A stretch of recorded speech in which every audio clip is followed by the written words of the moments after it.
Nature et bien-être ce soir s'intéresse aux maladies hémorroïdaires, mais avant, je vous invite à suivre ce reportage de Sylvania Janou.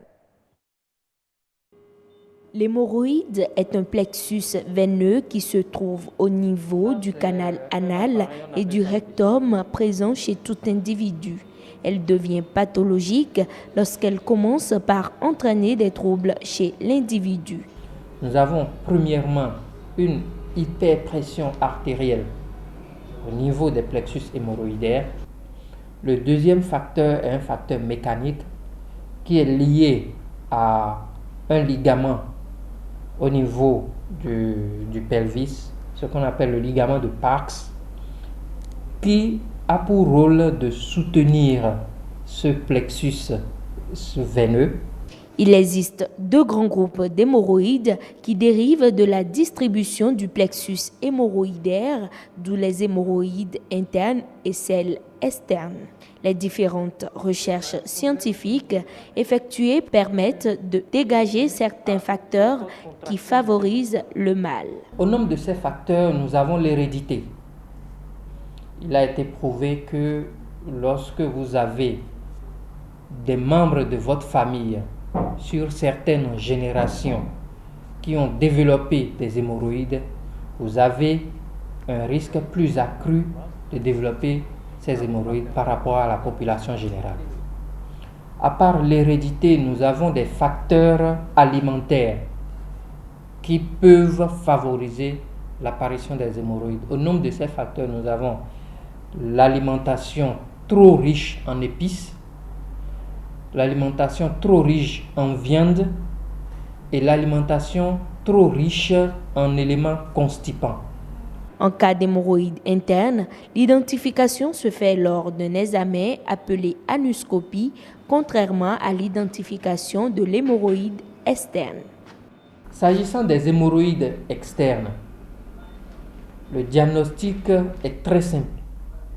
Il se fait pendant l'examen clinique que réalise le médecin.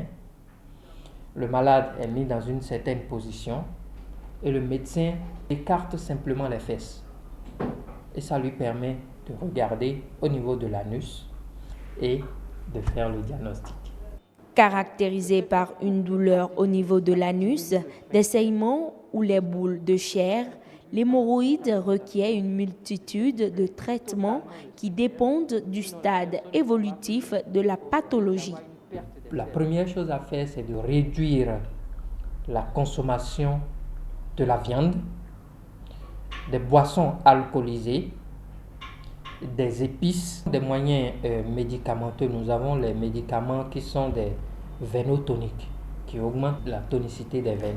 À part les moyens médicamenteux, nous avons les moyens instrumentaux, nous avons les moyens chirurgicaux. Au niveau de l'anus, plusieurs autres pathologies sont présentes et semblables à l'hémorroïde. Cependant, elles sont pour la plupart plus graves et mortelles. Exemple du cancer de l'anus, dont les symptômes sont similaires à ceux de l'hémorroïde. Alors, Rose Danondé est déjà avec nous, avec son invité, Rodolphe Villon. Il est protologue. Rose Danondé. Bonsoir. Bonsoir. Comment allez-vous? Ce soir, c'est le rose qui gagne. Apparemment. Vous êtes tout en rose. Mais bon, tacheté de rose. Tacheté de rose plutôt. Alors, vous êtes de bonne humeur, hein? Ah ben, à coup sûr. J'espère que le sujet ne va pas gâcher votre humeur. Pas du tout. On y est, on est dedans. C'est notre quotidien. On en parlera. Eh oui. Alors, je vous laisse présenter notre invité ce soir. Merci beaucoup. Alors, donc, comme hier, nous étions avec Dr Villon. Voilà, Rodolphe, vous êtes gastro-entérologue, protologue. Aujourd'hui, on reste avec vous pour parler plus des facteurs favorisants et autres des maladies ou de la maladie hémorroïdaire, mais beaucoup plus du traitement. Lorsqu'on parle du traitement, avant de chercher à opérer, nous avons eu le reportage avec le chirurgien Lawani. Quels sont les traitements que vous proposez à vos patients qui souffrent de la maladie d'hémorroïdes? D'accord. Les traitements donc, de la maladie hémorroïdaire sont de 3 ordres, comme donc, il a su donc, le dire rapidement, donc, Dr Lawani, un confrère. Il y a donc la prise en charge, premièrement, c'est la prise en charge médicale. médical, ça passe donc par donc, des conseils donc, d'hygiène et de diététique et alimentaire. Et ensuite, on aura donc l'usage des médicaments si ça a besoin, ou bien peut-être une association dans les deux. Et c'est après ça qu'il faut aller donc à un traitement instrumental qui est nouveau, bien sûr, mais pratiqué donc depuis quelques années aussi au Bénin, avant donc éventuellement donc d'aller à la chirurgie. Donc ce qui est réservé donc pour la chirurgie, ce n'est que donc les 10%. Et si le médecin qui s'y connaît sait bien faire les choses, rarement donc les malades se font aujourd'hui donc opérer donc pour une hémorroïde, pour une maladie hémorroïdaire. Ce n'est pas la chirurgie n'est pas systématique. Non. Et même donc dans la crise donc hémorroïdaire où le malade donc a un prolapsus hémorroïdaire très douloureux, tout ça là donc compris, l'essentiel, le rôle donc là donc du médecin, même si, parce que même quand on dit il faut aller à la chirurgie, il faut les moyens. Et en ces périodes-ci, donc là, le moyen, donc cette tout le monde, période de soudure. De soudure, donc là les gens donc n'ont pas les moyens, donc il faut toujours donc leur trouver quand même une alternative pour qu'ils soient aussi soulagés. Et quelles sont ces alternatives que vous proposez? Ces alternatives, c'est d'abord, parce que déjà, prenons donc un malade qui est donc dans la crise. Oui. Donc ce n'est plus maintenant donc, le régime sur lequel on va insister. Il souffre. Il souffre déjà. Il faut soulager son mal. Il faut soulager son mal. Donc là, il faut utiliser donc des antidouleurs, tels que donc des antalgiques, qui peuvent passer donc des antalgiques donc de premier palier, de genre paracétamol ou Novagen, voire même antalgiques donc de deuxième palier, genre donc Traba, où il y a toujours donc des molécules. D'accord. Et ça, le patient peut déjà prendre ça chez lui? Oui, chez lui, avant on peut. De venir voir le médecin. Chez lui, sur ordonnance médicale. Sur ordonnance médicale, parce que là, on ne prend rien comme ça, sinon c'est de l'automédication. Oui, effectivement, qui est déconseillé d'ailleurs. Déconseillé d'ailleurs. Donc là, mais tout compte fait, ça, il le sait. Et s'il ne le sait pas, le médecin, dès qu'il consulte donc, avec donc, sa crise, on le lui prescrira et puis il va le prendre et il sera soulagé. On peut passer donc des antalgiques aux anti-inflammatoires, mais les anti-inflammatoires donc, sont de deux ordres. Il y en a qui sont utilisés donc, chez les femmes enceintes, il y en a donc, qui sont utilisés donc, chez les gens qui ne sont pas enceintes. Parce que là, on tient compte donc, de l'effet que ça va apporter. Okay. Et on tient compte donc, de l'examen, bien sûr. Donc, il y a donc des maladies hémorroïdaires où c'est œdématie. Donc, il faut donc ces anti-inflammatoires pour baisser, donc, pour diminuer l'œdème. Et tout ça là conduit donc à atténuer donc la douleur ressentie donc par le malade. D'accord, mais moi je me demande, si vous permettez, heureuse d'annoncer, je me demande si on en guérit. Est-ce que le traitement est véritablement curatif ou bien on règle juste quelques symptômes et ce sera cyclique?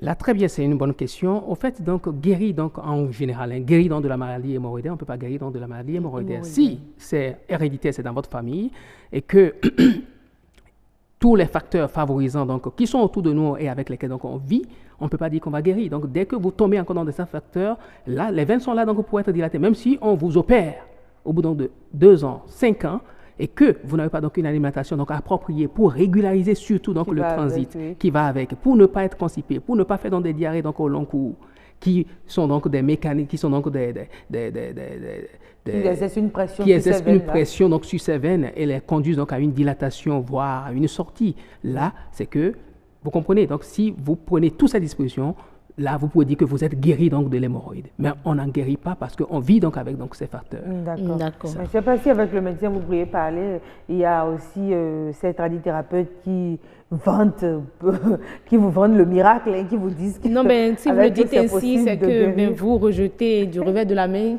ce que peut-être proposent les bons tradithérapeutes aussi. C'est déjà bien qu'on ait le docteur Villon, puisqu'il travaille aussi avec eux. Il pourra peut-être nous dire sur ce plateau. Effectivement. Moi, quand même, bon, je me dis, on en a d'ailleurs eu sur ce plateau un tradithérapeute qui a donné son point de vue, qui a proposé déjà des choses, bon, je dirais, basiques à la maison, qu'on peut déjà faire des bains, déjà, voilà, qu'on peut déjà faire et tout, mais pour vous, médecins, c'est sûr que vous travaillez avec eux, et elle l'a dit. Médecin, mais pour vous, protologue, il faut préciser, on n'a pas beaucoup de protologues. Oui, bien pour vous, médecin protologue, alors, quel conseil? Est-ce qu'il y a de ces cas-là que vous envoyez vers des tradithérapeutes? Vous travaillez parfois avec des tradithérapeutes? Non. Au fait, oui, si c'est travailler avec les tradithérapeutes, donc je collabore bien donc, avec des tradithérapeutes. Et puis là, l'OMS a d'ailleurs conseillé. Naturellement, parce que il y a, même quand si je reçois dans des crises d'hémorroïdes, je ne l'envoie pas directement donc, chez le tradithérapeute, je travaille donc avec des thérapeutes donc, sur d'autres pathologies. Et puis là, j'ai même une ordonnance que je peux donner donc, à une personne qui est donc dans une phase donc, de crise donc, hémorroïdaire. Et puis là, il fait donc les bains, mais c'est toujours dans des bains froids.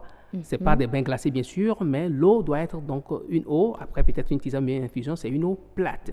Et il en fait donc un bain, il s'assoit dedans donc, pendant 5 minutes. Ça réduit, donc ça diminue la douleur et puis ça absorbe donc l'œdème et ça améliore donc son effet, disons, ça améliore donc sa qualité de vue. Donc il supporte mieux donc cette crise que jamais.